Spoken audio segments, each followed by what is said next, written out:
प्रहारचे प्रमुख बच्चू कडू यांनी त्यांच्या शेतकरी आंदोलनावर टीका करणाऱ्या विरोधकांना जोरदार प्रत्युत्तर दिले आहे।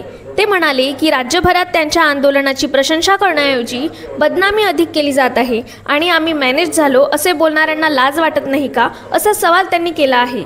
आंदोलनात सहभागी होण्याऐवजी शेतकरी आंदोलन बंद करा असे मेसेज पाठवणाऱ्या कार्यकर्त्यांना बच्चू कडू यांनी गावोगावी आंदोलन उभे करण्याचे आवाहन केले।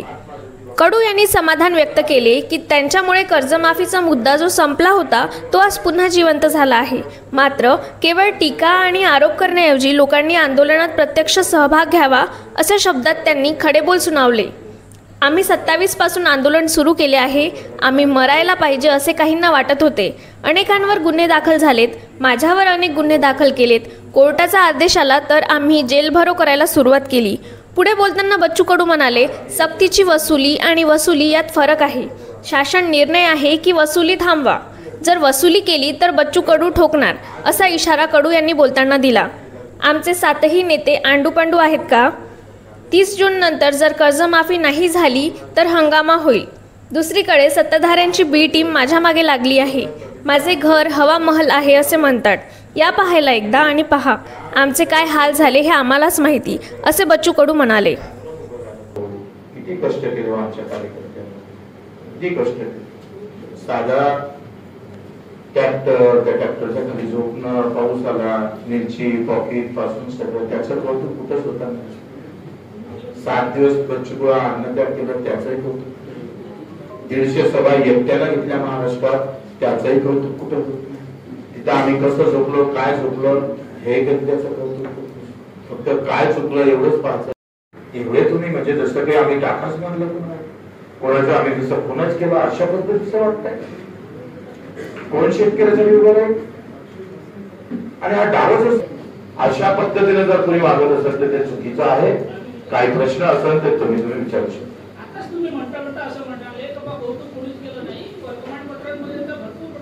तुमचं धन्यवाद, प्रिंट मीडियावाल्याचं खास करून धन्यवाद। आता जे काही मीडियानं पहिले आमचं आंदोलन आमच्या इलेक्ट्रॉनिक मीडियानं पण खूप चांगलं दाखवलं, पण काही मीडियावरच्या जर आम्ही पाहिलं तर मुंबईचा एक पत्रकार आहे, नाव घेत नाही, बापरे, स्पेशल माझ्यावर असं वाटतंय का फक्त बच्चू कडूची बदनामी करण्यासाठी स्पेशल नियुक्ती झाली अशी अवस्था आहे। ते काढू, त्याचंही काढू, आम्ही त्याच्यासाठी स्पेशल एपिसोड करणार आहोत। आता काही प्रश्न विचारायचं तर विचारा।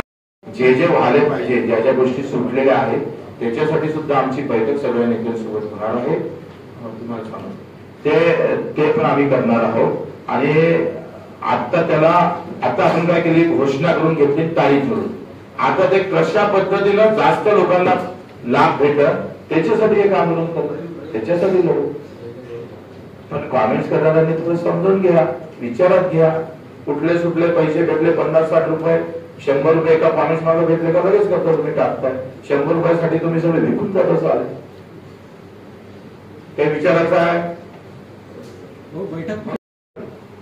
किती जण बाकी आहे? माझ्या बँकेचे म्हणतो फक्त, राज्याचे वेगळे 173 कोटी अजूनही दिले नाही। कोणी बोललं काय? हे जर एका बँकेची स्थिती आहे, बाकीचे काय असेल? कोणी हे बोलणारे बोलणार करा तिथे आंदोलन। 173 कोटी रुपये दिले नाही। नियमित कर्जदाराला प्रोत्साहन निधी 10,365 लोकांना प्रोत्साहन निधी अजूनपर्यंत आला।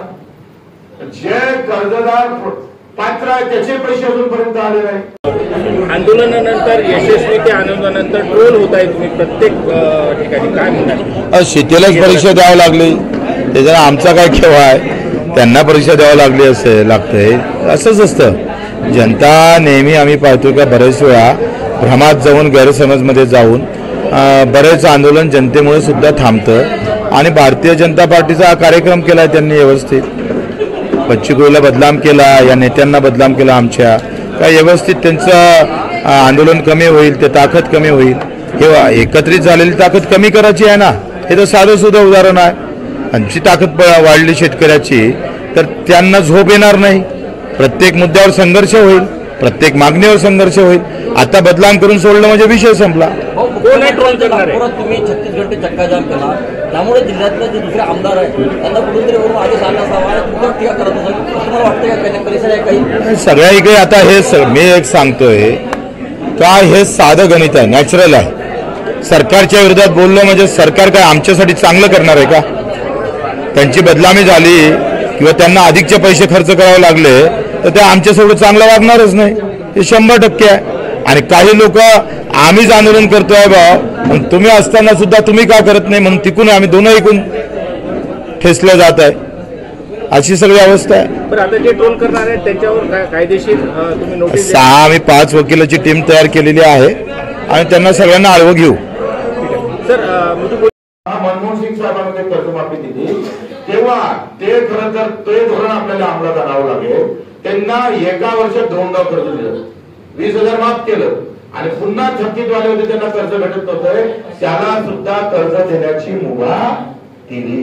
हे झालेलं आहे, ते करून घ्यावं लागेल. त्याच्यासाठी कोणी बोलत नाही. तुम्ही मॅनेज झाले, तुम्ही मॅनेज झाले, अरे पण आतासाठी लढावं लागेल. आता आम्ही जेव्हा शब्द घेतला बच्चूकडून, शब्द काय अनुपाठवले त्यांना काय? आमचे साधे नेते काय अनुपाठवले का? अरे 350 गुन्हे दाखल बच्चूकडूला शब्द दिलाय, राजू शेट्टीला दिला, नवलेजीला दिलाय, वामनराव कटकांना दिला, क्षीरसागरला दिला, तुपकरांना दिलाय, महादेव जानकरांना शब्द दिला, सगळ्या शेतकऱ्यांना दिला. तुम्ही तिथं येऊन बोलले आणि एवढं जर नोंद जर केली नाही तर आम्ही सांगतोय 30 जून त्याच्यानंतरची 1 जुलै आमची हंगामा होईल. महाराष्ट्रात हंगामा चारों तरफ, जहां जाएंगे वहां हंगामा होगा. सोडणार नाही आम्ही. अरे मेलो तरी बेहत्तर, आम्ही सोडणार नाही. आणि जेथपर्यंत हे कर्जमाफी होत नाही तोपर्यंत भाजप